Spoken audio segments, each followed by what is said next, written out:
Dengannya lah kita boleh dapat sampai ke masjid ini. Dengan nikmat tersebut jugalah kita boleh duduk bersama dengan anak bini kita rumah, anak beranak kita rumah. Dan dengan nikmat tersebut jugalah kita boleh beribadah kepada Allah Subhanahu wa taala, tidak mengira tempat, masa dan juga waktu kita. Jadi dengan nikmat-nikmat itu kita banyak-banyak bersyukur pada Allah Subhanahu wa taala. Dan satu lagi benda yang sepatutnya kita perlu zahirkan sehari-hari kita hidup ni adalah nikmat diberikan oleh Allah Subhanahu wa taala kepada kita, rasa nak kepada ilmu. Rasa nak kepada ilmu. Nikmat nak kepada ilmu bukan semua orang diberikan oleh Allah taala.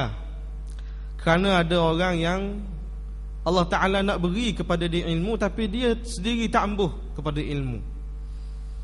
Dan di sana juga ada orang yang malu nak kepada ilmu, maka Allah Ta'ala pun malu juga nak beri kepada dia ni ilmu.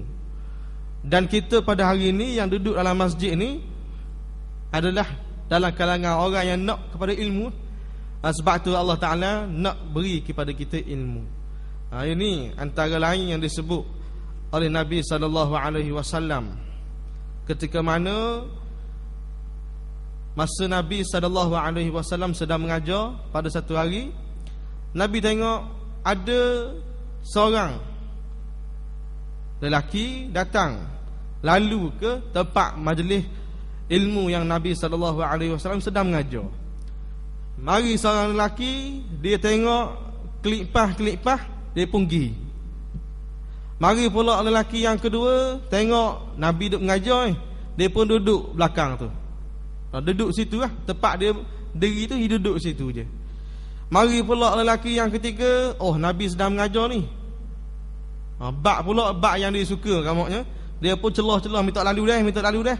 Sampailah ke depan ataupun ke tengah, dia duduk tengah tu.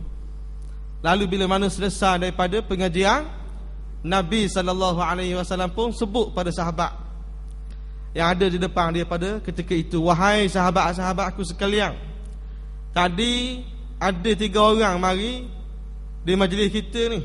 Seorang tu dia lalu saja, dia tengok kita duduk belajar, dia pergi. Tak, mungkin dia lalu ikut masjid kita ni lah contohnya. Dia pun rasa, oh ada orang ngajar ni, dengar bunyi ni. Biasa lalu sunyi je. Tak, betul lah yang lalu tu malam tak ada ustaz ngajar. Hari ni ada ustaz ngajar, oh kata ada orang ngajar ni. Tapi tak berhenti, pergi ke Syahbandar. Contohnya gitulah. Lalu Nabi kata orang macam ni dia tambah ke ilmu ni. Tambah ke ilmu. Lalu Allah Ta'ala tak akan beri kepada dia ilmu. Allah Ta'ala pun tidak berhajat nak beri kepada dia ilmu. Mari pula orang yang kedua, kata Nabi SAW, orang ni dia tengok majlis ilmu, tengok kita duduk belajar, dia berasa nak belajar retek. Tapi dia ni duduk tempat yang dia mari tadi. Mari belakang duduk situ lah, mari ikut kanan duduk ikut kanan tu lah. Dia tak marilah ke depan sikit ke dak. Jadi Nabi sebut orang ni bagus dah, cuma dia malu nak kepada ilmu. Lalu Allah Ta'ala pun malulah nak beri ke dia ilmu. Malu. Maksudnya malu ni, orang malu ni biasa rugi lah. Malu ni tak? Malu bertanya sesak jalan, malu makan perut lapar, malu menadah ilmu tak pandai. Ada benda nak tanya, tak tertanya-tanya. Ada benda tak faham situ lah. Sebab malu kan? Malu. Jadi Allah Ta'ala pun malu nak beri dia ilmu. Mungkin dia pandai ngaji tapi lambat sikit, sebab Allah Ta'ala malu nak beri dia ilmu. Yang ketiga Nabi sebut, orang ni ada seorang lagi pemuda, sahabat kita ni, dia mari lalu di majlis kita. Lepas tu dia tengok kita duduk belajar, dia mari yatek, celah, minta laluan, dia duduk di tengah-tengah. Jadi orang ni orang bagus, dia nak sangat ke ilmu. Lalu Allah Ta'ala nak beri lah dia ke dia ilmu. Allah Ta'ala nak sangat berhajat beri ke dia ilmu. Jadi kita ni, kita pilih kita nak mana. Tapi kita malam ni Alhamdulillah berdasarkan hadis Nabi tadi, kita ni berada golongan yang A, kelas A. Maksudnya nak pada ilmu. Jadi Allah Ta'ala nak beri lah pada kita ilmu. Mudah-mudahan gitulah kita minta dengan Allah Ta'ala. Dan dalam bab ilmu ni, tuan-tuan sedang jemaah sekalian, saya ingat pesanan guru saya. Dia kata kita ni dalam bab ilmu ni jangan gaduh kita nak pecah lesen L kita. Lesen L. Kita belajar kereta, anak-anak kita dulu-dulu pun tak belajar kereta. Belajar kereta mula-mula sekali tak boleh lesen besar lagi. Orang untuk lesen L gantung di kereta belakang. Lesen L, kalau kereta tak boleh buat balik rumah kereta tu, kena duduk di sekolah memandu lah. Kalau motor boleh buat kelik. Lesen lesen L tu, tepek di motor rumah, buat pergi jalan rata-rata. L. Lepas lesen L, lesen P. Lepas lesen P, lesen besar lah. Cuma perbezaannya, kalau kita berada di satu traffic light, katanya guru saya, kita duduk di traffic light lampu merah. Bila mana lampu merah tu bertukar kepada hijau, lampu hijau lah, sepatutnya kena bergerak lah. Tapi kereta depan tak bergerak juga lagi. Bila mana tak bergerak, kita nak marah ni, warna tak bergerak lagi ni. Tak, saya tak kira benda ni. Walaupun pakai piyuh dalam masjid, jubah, beradung, tak, atas jalan raya lain pula. Lain. Walaupun dalam masjid sebih tangan hokmo subhanallah, subhanallah. Atas kereta ada subhanallah dah. Itu benda lain lah. Jadi oleh sebab itu, siapa-siapa pun bila tengok lampu hijau, kereta depan tak gerak, rasa nak marah lah. Kita pun ita tengok, ita sikit tengok, warna ni lambat sangat ni nak bergerak ni, lampu hijau tu. Nak tengok lesen kendor balik kita tak jadi marah. Oh, lesen patut lah. Tadi nak marah, tapi bila tengok lesen lesen patut lah. Lepas tunggu dulu. Tak, rasa sejuk sikit kita. Jadi kita pun gitu lah. Dalam bab ilmu, kita kena gantung lesen supaya Allah Ta'ala tengok kita ni, ni orang baru belajar, tak apa, awak salah pun. Seolahnya gitu. Kalau kita tak gantung lesen awak salah pun akan dihukum lah. Maksudnya gantung tak gantung ni, mana menggantung nak ambil mana lesen dalam bab ilmu ni? Maksudnya mari belajar. Walaupun kita ni ambil PhD kata rawa dah, tapi kena mari belajar. Walaupun kita ni khatam kitab banyak dah. Kitab Meniatul Musalli berapa kali dah khatam. Kitab tu berapa kali khatam. Walaupun gitu tetap kena mari belajar kau. Supaya kita tidak membuang lesen L kita. Takut-takut bila kita dah buang, Allah Ta'ala tengok, muak salah, aku hukum selalu. Tu lah, takut kena hukuman. Oleh sebab itu dalam bab ilmu, katanya guru kita, kena gantung lesen L selama-lamanya. Sampai kita habis hayat. Dan pernah satu kali ada orang pergi dakwah di Thailand. Bila mana dia pergi dakwah di Thailand, dia tengok di pondok-pondok di Thailand, di Patani tu, mokcik-mokcik duk kelek kitab ni. Kelek kitab pergi belajar.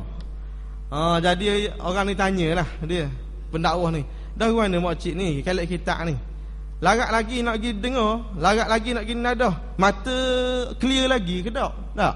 Hari tanya mokcik tua sangat dah, dalam lebih kurang 80 70 gitulah. Tadi apa jawapan mokcik tu? Dia kata pada ustaz, saya ni kelek kitab pergi belajar lagi ni bukan benda. Supaya kalau saya mati pun biarlah saya mati dalam belajar. Dia kata, biarlah saya mati dalam kelek kitab gini lah. Biarlah saya mati dalam duduk nadah gini lah. Hari nak mati gitu. Jadi kita pun kena gitu lah. Ambil contoh orang-orang yang kita boleh buat jadi pengajaran, supaya kita pun nak mati dalam keadaan sedang menuntut ilmu. Habis itu. Jadi pada malam ni insya-Allah kita nak kongsikan satu tajuk. Tajuknya sempena dengan kita berada dalam bulan Korban ni, bulan Korban. Masih lagi dalam bulan Korban, bulan Zulhijjah. Hari ni hari yang ke-17 lah. 17 Zulhijjah. Malam 18 lah. Jadinya bila mana kita sampai pada bulan Zulhijjah. Bulan Zulhijjah ni bulan yang last sekali dalam kalender orang Islam kita, kalender Hijri. Bulan yang 12 lah ni kalau kiranya. Bulan Zulhijjah ni bulan 12 dalam kalender Islam. Bila mana sampai bulan Zulhijjah, biasanya kita akan dengar cerita-cerita berkaitan dengan pengorbanan. Dan kita pada 10 Zulhijjah, 11 Zulhijjah, 12 dan 13 Zulhijjah baru ni pun kita juga ada daripada kalangan kita yang berkorban. Sembelih lembu, kalau dia tak sembelih sendiri pun dia suruh orang lain sembelih. Korban. Jadi biasanya bulan Zulhijjah orang akan cerita bab korban, pengorbanan, korban, sembelih lembu dan sebagainya. Antara lain cerita yang dibawa bila mana menjelangnya bulan Zulhijjah, orang cerita berkenaan dengan bagaimana pengorbanan Nabi Ibrahim alaihi salam, yang mana kahwin dah lama dah tapi tak boleh anak. tak boleh anak. Tiba-tiba bila boleh anak, suka sangatlah. Boleh anak dalam usia yang agak tua dah, agak lanjut dah sikit. Bila dapat anak, Allah Ta'ala perintahkan suruh sembelih anak. Bila sembelih, kena sembelih anak ni, berasa berat jugalah. Dah kita baru boleh anak, lama dah tak boleh, duk tunggu. Tak. Kalau orang hak pesen memang tak boleh anak lagi, dia tahu apa perasaan. Macam mana kita dak tunggu dah, duk tunggu. Tapi bila mana lahir anak, kita kena sembelih anak tersebut. Sanggup ke tak kita dah. Jadi ini diceritakan oleh ustaz-ustaz kita, tok guru kita. Pengorbanan Nabi Ibrahim sanggup menerima arahan perintah daripada Allah Ta'ala. Lalu dia pun sebut pada anak dia, falamma balagha ma'ahu as-sa'ya qala ya bunayya inni ara fil manami anni azbahuk fanzur madza tara. Dia kata, wahai anakku, aku ada mimpi ni. Mimpi Allah Ta'ala perintahkan aku suruh sembelih kamu. Fanzur madza tara, apakah pandangan kamu? Dia tanya pada anak dia, Nabi Ismail alaihi salam, Nabi Ibrahim. Ni bercakap anak beranak ni. Dia cakap mana kita ni, ayah ni boleh kamu ni susah ni, bukan boleh selalu menikah dengan makmu ni. Lama masa ni nak boleh kamu ni. Tak. Patu pera pula mu ni daripada umur kecil sampai besar ni. Susah. Tapi tiba-tiba Allah Ta'ala suruh sembelih. Mana kita ni? Dia tanya anak dia. Lalu anak dia kata, qala ya abati fa'al ma tu'mar satajiduni insyaallah minas sabirin. Wahai ayah, laksanakanlah apa yang disuruh oleh Allah Ta'ala.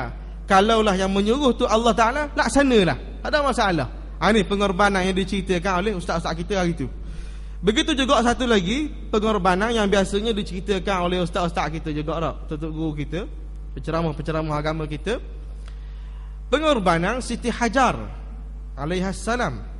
Siti Hajar isteri kepada Nabi Ibrahim. Nah, bila mana Siti Hajar dibawa oleh Nabi Ibrahim bersama dengan anak dia Nabi Ismail ke satu padang pasir, lembah yang tidak ada hidupan lah, kalau kita kata. Ada pun jauh-jauh sikit, orang Badui, orang kampung sangatlah. Maknanya tempat yang dibawa tu tempat yang memang jauh di pedalaman, di satu padang pasir yang luas, kering kotang. Tak. Lalu dia disuruh duduk situ, tinggal situ. Satu juga. Kita nak ceritanya bagaimana kalau kita di tempat Siti Hajar tu. Orang puang lah biasa. Orang puang kalau duduk tempat Siti Hajar tu mana? Suami kita tinggal kita situ. Rasa berat juga. Dah buat amden nikah kalau gitu. Cerah selalu lah saya tinggal gini. Kita tak. Kalau kita cerah selalu lah. Mari pergi mahkamah selalu lah, tutup fasah. Kita. Tapi Siti Hajar tak. Siti Hajar kata, kalaulah ini perintah Allah Ta'ala, lan yudayyi'an Allah Ta'ala tak akan sia-siakan kita. Katanya Siti Hajar, Allah Ta'ala tak akan sia-sia kita. InsyaAllah Allah Ta'ala akan bagi satu peluang dan juga ruang di depan hari untuk apa yang telah terjadi pada hari ini. Siti Hajar sebut gitu pada suami dia, Nabi Ibrahim. Lalu Nabi Ibrahim balik, tinggal Siti Hajar dengan Nabi Ismail. Apa cerita semua tu kita dah maklum tak apa yang terjadi. Ini nak katanya pengorbanan orang cerita. Cuma ada satu lagi kisah yang kita baca pada hari ini di akhbar-akhbar tempatan kita lah. Luar-luar negara pun ada juga, dalam negara pun ada juga. Berita macam mana? Berita macam mananya seorang perempuan, dia sanggup kerana cintanya kepada seorang lelaki yang sangat-sangat dia kasih, lalu dia sanggup mengorbankan dirinya hatta tubuh badan dia sendiri kepada seorang lelaki yang tak tahu mana hala. Atas alasan dia kata cinta. Saya sayang sangat ke dia ni, sebab tu saya serah segala-galanya untuk dia. Everything. Segala-gala saya serah, sehingga tubuh saya sendiri saya serah. Pengorbanan juga ni. Dia korbankan diri dia kepada seorang manusia yang dianggap sebagai kekasih. Pengorbanan. Ada pula satu lagi kisah yang keluar di dada-dada akhbar kita, mengatakan seorang rakan kerja, orang di pejabat, orang kerja di buat bisnes apa semua ni lah, tiba-tiba sanggup mengorbankan diri dia dengan menjadikan diri dia ni sebagai kambing hitam. Kambing hitam, black sheep. Kambing hitam macam mana? kambing hitamkan diri dia sebab nak tutupnya kesalahan rakan dia yang lain. Rakan dia buat salah dalam pejabat, tapi dia nak tutup kesalahan yang dibuat oleh rakan dia sanggup mengaku, saya hak buat sebenarnya, bukan dia. Korbannya kok tu. Korban dan kok tu. Jadi ini kita nak tengok macam mana pengorbanan sebenar ni yang diturut oleh Islam ni. Yang Islam nak sebenar macam mana pengorbanan ni. Yang sedap sangat kita kata saya buat ni korban ni, saya korbankan diri saya ni, saya buat pengorbanan ni. Jadi kita nak tengok situ pengorbanan yang macam mana yang Islam nak sebenarnya. Betul tak kita ni berkorban ataupun kita ni terkorban? Tu persoalan dia. Kita ni berkorban ke kita yang terkorban? Tu persoalan. Jadi kita nak bincang tu lah. Dalam hidup kita ni memang banyak pengorbanan yang perlu kita buat. Kita ambil mudah gini lah, kita nak mencapai cinta Allah Ta'ala lah. Kita nak Allah Ta'ala sayang kita. Kita nak Allah Ta'ala beri rahmat kita. Kita nak Nabi SAW beri syafaat pada kita di akhir hari akhirat. Macam mana kita nak buat tu? Katanya ulama, ada pengorbanan. Ada pengorbanan. Kamu kena berkorban lah. Korbankan masa kita untuk Allah Ta'ala, korbankan apa yang kita ada untuk Nabi kita, baru kita boleh apa yang kita nak tu. Persoalannya korban tu macam mana? Jadi kita nak bincang tu. Sebelum kita pergi jauh, kita kena faham dulu. Sebelum apa-apa kita buat tindakan yang nak menentukan kita ni berkorban ke apa-apa ke, yang mana kita letak istilah korban tu, kita kena letak kefahaman dulu. Kefahaman sebelum tindakan. Tu step dia. Kefahaman sebelum tindakan. Sebab kalau kita tidak ada kefahaman dalam apa yang kita buat, kita tak akan jadi jelas tentang apa yang kita nak buat. Tak akan jelas. Sebab itulah kefahaman ni, bila sebut kefahaman, dia kena ada ilmu lah. Nak buat benda ni kena ada ilmu, baru kita boleh tahu betul ke salah, benar ke tak benar ke tak. Kena ada ilmu. Sebab itu Nabi sebut dalam satu hadis dia dalam bab beriman, laisal iman bitamanni walakin ma waqara fil qalbi wa saddaqahu al amal. Iman ni bukan kita boleh bercita-cita, bukan kita boleh kabur kat mulut je, saya beriman, saya nak jadi orang yang beriman, saya nak jadi ayah yang beriman, saya nak jadi bos yang beriman. Bukan boleh sebut gitu je Nabi kata. Bukan. Walakin ma waqara fi qalbi. Tapi iman ni benda yang berkait dengan hati. Apa yang kamu takrirkan, kamu mengaku dengan hati. Kita mengaku dengan hati kita keimanan. Selagi hati kita tak beriman, tak kata iman tu, tak percaya sungguh-sungguh pada Allah Ta'ala, itu bukan lagi beriman. Bukan. Wa saddaqahu al-amal. Bukan setakat beriman, mengaku dengan hati, tapi kena dibenarkan dengan perbuatan. Kena dibenarkan dengan perbuatan. Ini yang jadi ceritanya orang yang tak tutup aurat, tak bertudung. Bila mana kita tegur dia, dia kata saya tak bertudung tapi saya beriman. Jangan tengok luaran saya, kena tengok dalaman lah. Kita tanya pula dia, bedah macam mana saya nak tengok dalaman awak? Nak suruh pecat baju? Nak suruh belah dada ke macam mana? Tak boleh tengok jawapan dia. Mana kita boleh tengok dalaman orang? Nahnu nahkum bizzawahir. Katanya hukum, kita hanya boleh hukum zahir. Hak dalaman, hak batin tak boleh. Mana ada orang boleh hukum batin? Tak. Batu bila mana kalau ada orang sebut saya boleh tengok apa dalam isi hati dia, saya boleh tengok. Dan kita pernah dengar ada orang ajar satu ilmu, dia panggil ilmu pandang tembus. Ilmu pandang tembus, maksudnya dia boleh pandang tu menembusi hakikat yang zahir. Boleh tengok dalam hati, boleh tengok, tahu dah kehendak dia nak pergi mana lepas ni. Lepas ni buat benda, hak kemarin dulu dia buat benda, rumah dia ada benda, dia boleh tengok, pandang tembus. Dan dia boleh turun pula ilmu tu. Tapi ada bayaran dia kata, kena letak bayaran 3,000 mahar, dia panggil mahar. Ada nak sedap ayat sikit, mahar dia panggil. Ini ilmu karut. Kita sebut tu. Walaupun kita pergi tempat tu tengok perubatan Islam, walaupun kita pergi tempat tu tengok ni daru apa-apalah, dia tak daru-daru tu sebab nak suruh nampak Islami. Lepas tu pula kita pergi tengok dia berjanggut, pakai piah pula. Lah tengok dia punya iklan, saya ajar ilmu pandang tembuh. Kalau tengok begitu di tempat mana-mana dengan siapa-siapa, tak tengok ada ilmu itu, jangan percaya. Sebab ilmu pandang tembuh ni dia konar je. Hakikatnya ilmu pandang tembuh tu adalah sebenarnya ilmu kasyaf. Ilmu kasyaf. Kasyaf ni singkat. Kasyaf ni apa dia? Kasyaf ni satu pemberian oleh Allah Ta'ala kepada siapa-siapa yang dia nak, kerana orang tu ada amalan tertentu, beramal sehingga Allah Ta'ala sayang pada dia. Allah Ta'ala beri satu anugerah ilmu kasyaf, yang mana dia boleh tahu benda yang terselindung. Dia boleh tahu. Tapi ada syarat. Bukan bila mana dia diberi oleh Allah Ta'ala ilmu kasyaf dia boleh mengaku saya kasyaf. Nak belajar mari tak boleh.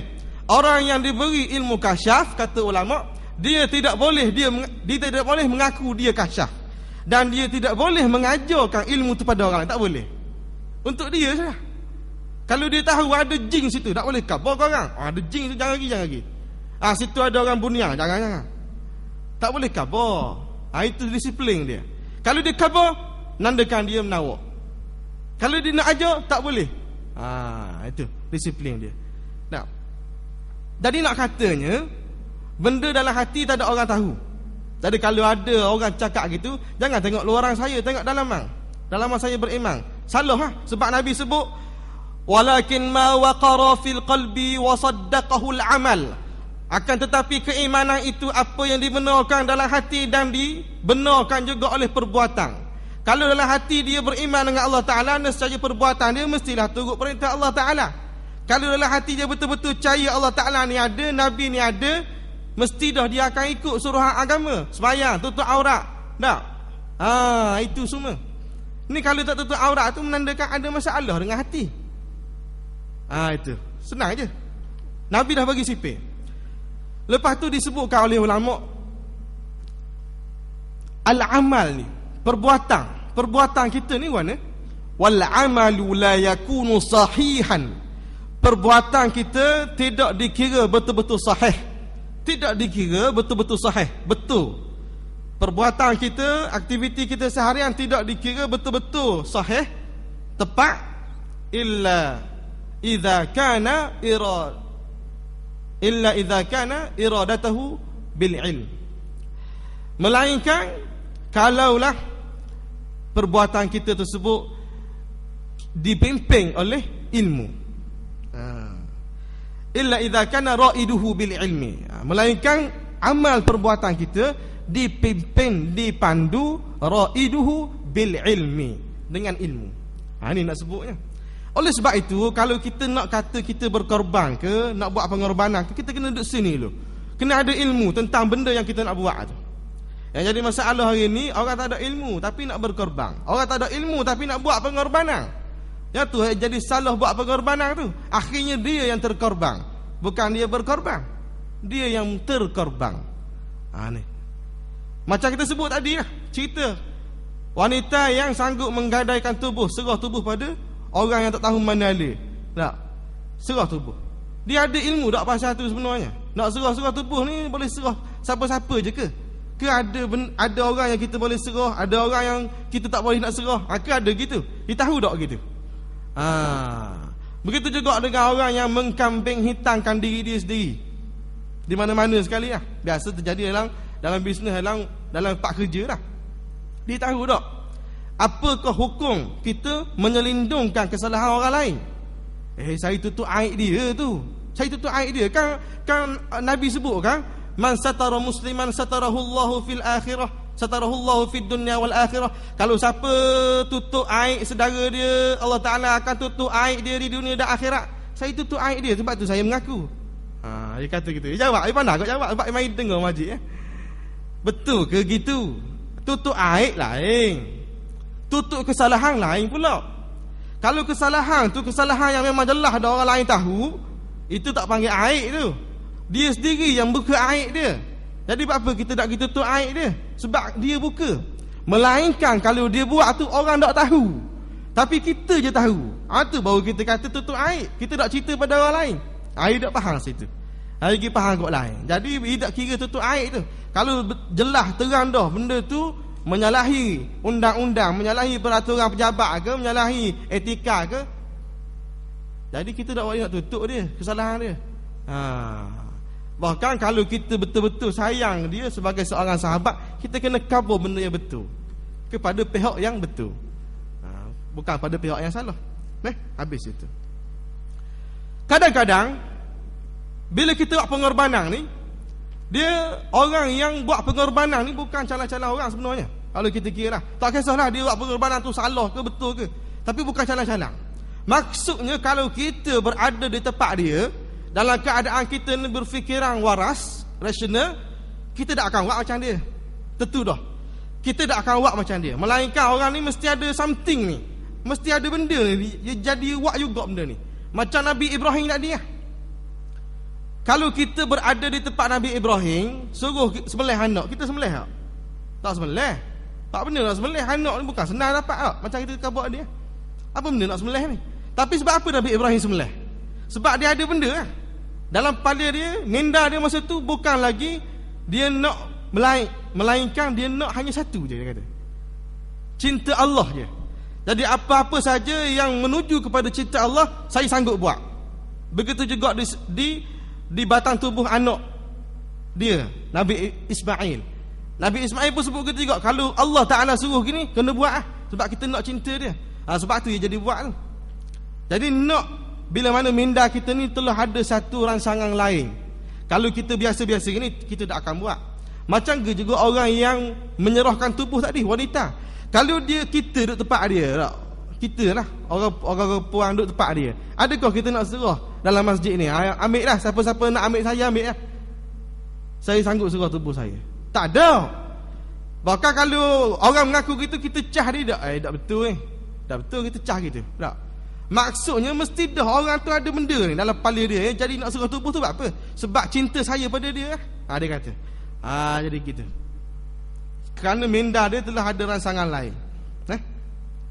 Jadi oleh sebab itu, di sinilah perlunya ada ilmu untuk membezakan betul ke saya buat ni, betul.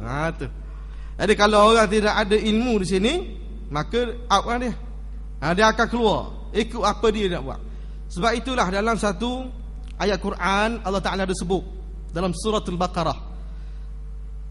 Allah Ta'ala kata, kutiba alaikumul qital wa huwa kurhul lakum wa asa an takrahu syai'an wa huwa khairul lakum wa asa an tuhibbu syai'an wa huwa syarrul lakum wallahu ya'lamu wa antum la ta'lamun. Allah Ta'ala sebut diwajibkan kepada kamu berperang. Ni zaman Nabi.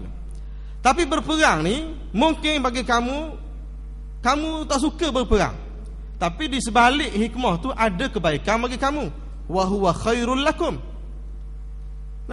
Ada kebaikan, tapi di sebalik itu ada pula kamu suka. Sesuatu yang kamu suka tu belum tentu lagi benda molek. Mungkin ada di sebalik itu wa huwa syarrul lakum, ada benda yang tak molek bagi kamu. Maksudnya kita tak tahu. Kadang-kadang benda yang kita rasa ni comel dah ni betul dah ni saya buat. Betul mengikut apa yang kita fikir. Tapi kalau didasari dengan ilmu, betul tak gitu. Jadi itulah dikatakan, kadang-kadang kita fikir betul tapi sebenarnya tak betul. Kadang-kadang kita kata ni tak betul ni, sebenarnya betul. Dah siapa tak tahu? Wallahu ya'lamu wa antum la ta'lamun. Allah Ta'ala saja yang tahu apa yang kita tak tahu. Oleh sebab itu kita kena rujuk panduan yang Allah Ta'ala beri. Allah Ta'ala dia cipta kita, dan dia beri juga manual, buku manual pada kita ni untuk kita duduk atas dunia, iaitulah Quran. Macam juga kita beli kereta, kita sebut sama ni, beli kereta Proton, beli kereta apa-apa saja, mesti ada manual lah. Mesti ada, letak dalam dashboard tu, manual. Nak guna warna ni, nak tekan warna ni, tak, ni nak ada manual. Kena rujuk panduan tu lah. Kita ada Quran. Jadi apa-apa masalah kena rujuk Quran, baru kita clear. Nak berkorban kena rujuk Quran. Quran kata betul ni boleh berkorban benda-benda gini. Tu caranya. Sebab itulah Imam Ghazali ada sebut dalam satu kata-kata dia yang masyhur. Imam Ghazali sebut, wal amalu bila ilmin junun. Kita buat amalan tapi tak ada ilmu, apa jadi? Junun. Junun ni kalau terjemah bahasa kita gila lah. Beramal tak ada ilmu, junung lah, gila lah. Kalau beramal, kalau dia ada ilmu tapi tak beramal, Imam Ghazali kata kasyajari bila samar. Kalau dia ada ilmu tapi tak beramal, ibarat pokok tanpa buah. Pokok ada tapi tak ada buah, jadi orang tebang lah, tak ada kegunaan. Begitu juga orang yang ada ilmu tapi tidak beramal dengan ilmu, orang tak pakar dia, tak pakar. Tapi nikihnya orang beramal. Beramal ni punyalah banyaklah beramal ni, tapi tak ada ilmu. Orang yang beramal saja tak ada ilmu, orang ni menuju kegilaan, katanya Imam Ghazali. Sebab dia tak akan faham apa yang dia buat. Solat lah, bangun malam, tapi tak ada ilmu tentang dia apa yang dia buat. Bila tak ada ilmu, dia akan menuju kehancuran kepada apa yang dia buat. Sebab tu kita pernah dengar gila ising. Gila ising ni sebab dia beramal tak ada ilmu. Dia pergi cari, pergi baca kitab gitu lah. Jumpa amalan ni bagus ni, saya beramal. Jumpa ni pula bagus ni, saya beramal ni lah. Wirid ni saya bagus beramal belaka. Tahu tak benda apa dia? Tahu tak? Tak tahu. Jadi oleh sebab itu dia menuju kehancuran diri dia. Ini masalah. Nah, oleh sebab itu orang tanya, ada berkorban dengan terkorban ni ada beza ke? Kita sebut ada kan? Jangan sampai kita berkorban ni rupa-rupanya kita yang terkorban. Ada beza ke terkorban dengan berkorban ni? Rasa korban belaka, korban belaka tu. Ada beza, ada. Ulama sebut ada beza. Antara lain bezanya, bila kita berkorban, lepas kita buat benda tu, kita tak akan rasa pun nyesal. Tak akan nyesal. Kita rasa senang hati. Senang hati, lapang je rasa bila kita buat tindakan tu. Itu berkorban lah.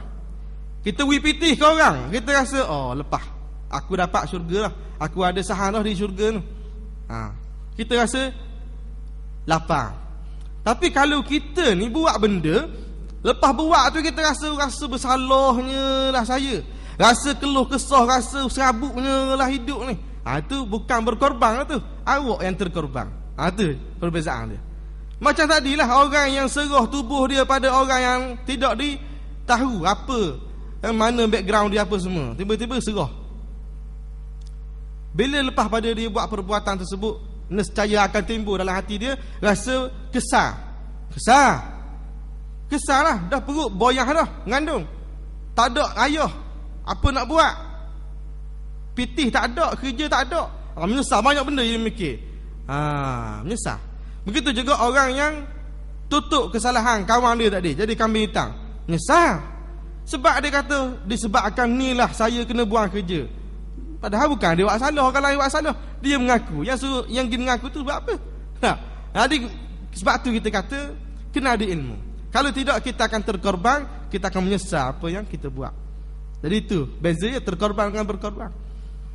Oleh sebab itu, dipendekkan cerita, ulama telah pun menyusun beberapa syarat untuk memastikan perbuatan kita ni betul-betul berkorban, bukan terkorban. Ada disusun oleh ulama. Yang pertamanya, kita kena ada niat dulu. Nak buat benda kena ada niat. Ni kita tahu sangat dah ni. Hadis Nabi sebut innamal a'malu binniyat wa innamal likulli imri'in ma nawa. Setiap perbuatan seseorang itu adalah berdasarkan niat dia. Wa innamal likulli imri'in ma nawa. Dan setiap orang tu akan diberikan balasan berdasarkan niat dia oleh Allah Ta'ala. Kalau dia niat tu nak buat jahat, tapi dalam masjid ni berlakon tetap akan dibalas jahat. Kalau dia niat dalam hati tu nak baik, tapi orang nampak perbuatan dia tu pelik, tetap akan dibalas dengan perbuatan baik. Niat. Jadi nak buat benda kena ada niat dulu. Niat. Jadi ni masalah kita. Biasa kita nak buat benda baik, tapi niat tu salah. Niat kita tu salah dah. Niat ni kekut mana pun kerana Allah, tak boleh niat kerana lain. Macam tadi lah, nak buat apa-apa nak buat gitu ni kerana nak tutup kesalahan rakang. Kerana rakang ni baik sangat dengan saya. Niat kerana rakang baik, rakang belanja makan tak mau tengah hari, rakang ni tolong wi sok mau pitih bulan-bulan, daripada hasil yang dia solat pitih jabat apa semua, dia wi makan ke kawan ni. Jadi dia rasa tu hutang budi. Sebab tu saya mengaku juga tu, niat salah dah kerana nak kenang budi. Saleh kita nak buat kena Allah Ta'ala, kerana Allah saya buat ni. Sebab itulah dalam satu kata-kata hadis Nabi sebut i'mal khalisan lillah fa innallaha la yaqbalu illa man kana khalisan liwajhihi. Kamu kena buat apa saja khalisan lillah. Ikhlas betul-betul kerana Allah Taala, tak ada benda lain. Fa innallaha, kerana Allah Taala la yaqbalu illa man kana khalisan liwajhihi. Kerana Allah Taala tidak akan menerima sebarang bentuk perbuatan amalan kita yang kita buat melainkan kerana Allah Taala saja. Kalau kerana lain tak boleh, tak terima. Qala Allah Taala, Nabi pun sebut firman Allah Taala, faman kana yarju liqa'a rabbih falyamal 'amalan salihan wa la yusyrik bi'ibadati rabbih ahada. Kalau siapa yang nak bertemu dengan Allah Taala, faman kana yarju liqa'a rabbih, nak bertemu dengan Allah Taala, dia kena buat benda. Faman kana yarju liqa'a rabbih falyamal 'amalan salihan, kena buat baik, amalan yang baik. Wala yusyrik bi'ibadati rabbih ahada. Dan juga selain daripada buat amalan baik, kena letak juga dalam hati kita niat bukan kerana benda lain, hanya kerana Allah. Itu maksudnya. Jadi kalau buat niat kerana benda lain, tak jadi selalu lah benda tu. Dah tak jadilah berkorban kita tu. Bukan. Itu. Begitulah juga cerita di antara orang yang soleh, orang abid, orang yang alim pada suatu ketika dahulu. Bila mana dia dengar ada satu cerita, orang abid ni, orang yang kuat beramal ni, dia dengar orang duk sembah pokok. Bila dia dengar orang sembah pokok, dia nak marah. Dia kata, mana sembah pokok ni? Sembah Allah Ta'ala, tak boleh sembah pokok. Lalu dia fikir, macam mana saya nak kembalikan balik, nak clearkan balik khurafat-khurafat ni. Dia kata, saya kena tebang pokok. Kena tebang pokok ni, sebab orang banyak duk puja pokok ni, pokok besar ni. Jadi dia fikir, saya kena tebang. Lalu satu hari dia pun bawa kapak nak pergi tebang pokok, yang mana pokok tadi telah menjadikan orang kufur pada Allah Ta'ala. Sembah pokok, letak nasi minyak situ, letak nasi lemak macam-macam lah, boleh makan ke pokok. Bakal ada benda-benda dah tu. Jadi dia nak potong pokok. Bila mana dia pergi bawa kapak nak potong, tiba-tiba mari satu jembalang halang dia. Iaitulah syaitan. Syaitan kata, jangan potong pokok ni, jangan potong. Biarlah, biar. Saya nak potong juga, tak boleh. Ni syirik. Dia kata, syirik ni tak boleh, menyekutukan Allah ni. Lalu syaitan kata, tak boleh. Kalau mu nak potong ni, lakah mayat aku dulu. Syaitan kata, lakah mayat aku dulu. Kena lawan dengan aku dulu. Okey, tak apa. Orang yang abid tadi lawan dengan syaitan. Lawan punya lawang, menang orang alim. Tak puas hati syaitan, lawan sekali lagi. Lawan punya lawang, menang si abid. Kalah syaitan. Bila mana kalah ni, dah 2 kali 2 round ni, dia kata ginilah, kalau kita berunding sikit ke mana? Kita berunding sikit. Katanya syaitan pada abid. Berunding ke mana? Kata abid, kita berunding ginilah, mu tak payah potong pokok, tapi setiap kali mu bangun pagi, mu belek bawah batang mu, akan ada dinar emas. Banyaklah dinar emas ni, bukan sikit. Dia kata, aku akan bagi padamu. Mu tak gitu. Abid ni, orang abid lain, alim lain. Orang abid, dia hanya beribadah, tapi ilmu belum tentu lagi ada ke tak. Tapi dia kuat beribadah, semangat beribadah. Jadi dia kata, dengar tawaran syaitan ni, mu nak uji dinamah. Dia boleh lupa dengan pitih kau ni, orang ni. Kalau gitu tak apalah. Aku nak tengok dulu, ada sungguh tak dinamah ni. Dia balik lah. Tak jadi potong pokok. Bangun pagi esok, belek bawah batang, ada sungguh. Betul sungguh dia kata ni. Bagai. Tak pergi potong pokok. Bangun pagi esok, ada pula dinamah. Bangun pagi yang berikutnya, tengok tak ada dinamah. Bila tengok tak ada dinamah tu, rasa marah tu. Dah mana janji gini ni? Janji tak ditepati Dia pun pergi balik, bawa kapak nak pergi tebang pokok. Tiba-tiba syaitan mari sekali lagi halang. Dah mana ni, mari. Kan kau bodoh, kan perjanjian kita. Dia kata, tak jadi, aku bangun pagi tadi tak ada dinamah ni. Mana cerita? Dia kata, dah kita gomoh sekali lagi lah. Gomoh. Bila gomoh, kalah si abid, menang si syaitan. Abid kata, mana ni, sekali menang saya. Sekali lagi lah. Gomoh sekali lagi, gomoh. Kalah juga si abid, menang syaitan. Lalu dia pelik, mana ni, hari tu menang ni. Tak? Rasa dia dengan syaitan ni kuat dia lah. Syaitan pun beri jawapan. Tahu tak apa jadi gini? Syaitan ajar dia. Sebab jadi gini, sebab niatmu tu salah. Mu hari tu mari nak tebang pokok, mu lawan dengan aku, menang mu sebab niatmu lillahi ta'ala. Ni kali yang ni, mu mari ni bukan kerana Allah ni, kerana pitih. Mu tak boleh fitih mari lawan aku Oleh sebab itu niat katanya ulama mainkan peranan penting. Salah niat, salah habis perbuatan kita. Lemah sudah kita. Kalah kita. Kalah. Oleh sebab itu nak berkorban niat kena betul. Lepas tu yang kedua, perkara yang kita nak buat tu mesti sah di sisi syariat. Perkara nak buat tu, nak korban ni betul tak benda ni ada dalam agama kita ni. Bila mana kata sah ni dia ada hukum. Ada hukum makruh, ada hukum halal, haram, harus, makruh. Ni kena tengok belaka. Halal tak ni, haram ke ni? Ke macam mana? Nah. Kena tengok situ pula. Kalau betul halal, buat. Kalau betul haram jangan buat. Kalau buat juga kita yang terkorban, bukan berkorban lah. Itu satu. Dan yang terakhir, iaitulah syarat dia, kita kena tidak meninggalkan ibadah yang asas. Ni. Ya, ada banyak syarat, cuma kita sebut 3 ya. Tidak meninggalkan ibadah yang asas. Buat nak berkorban ni betul dah, tapi sambil-sambil tu jangan tinggal apa yang asas. Ibadah ataupun tanggungjawab yang asas yang telah diberi pada kita, jangan tinggal. Contohnya semayang. Nak sembelih lembu ni berkorban, tapi siapa tinggal waktu zuhur? Tinggal ada lapar daging, sedap hangat lapar daging. Kalau tinggal bahagian tak boleh saya lagi. Kena buat jugalah. Siapa pukul 4? Pukul 4 azan asar, zuhur tak tahu mana. Tak boleh. Tidak diterima korban tu. Jadi kena tengok betul tak ibadah asas kita tidak tertinggal. Kalau tidak tertinggal, selekeh. Kata-kata selekeh buat. Kalau tertinggal, jangan buat. Ibadah asas. Oleh sebab itu, benda-benda gini kita kena tengok. Kena tengok balik lah dalam kehidupan kita. Nak buat apa saja, nak berkorban untuk keluarga ke, untuk diri sendiri ke, untuk agama sekalipun, kena tengok benda ni. Ada tak? Niat kita lah yang pentingnya. Lepas tu benda tu ada betul tak dalam agama kita. Yang ketiganya, ibadah asas jangan ditinggal. Macam orang yang tidak tutup aurat tadi. Tidak tutup aurat tu satu ibadah asas tu, kena tutup aurat tapi dia dah tinggal dah. Jadi menyeleweng lah.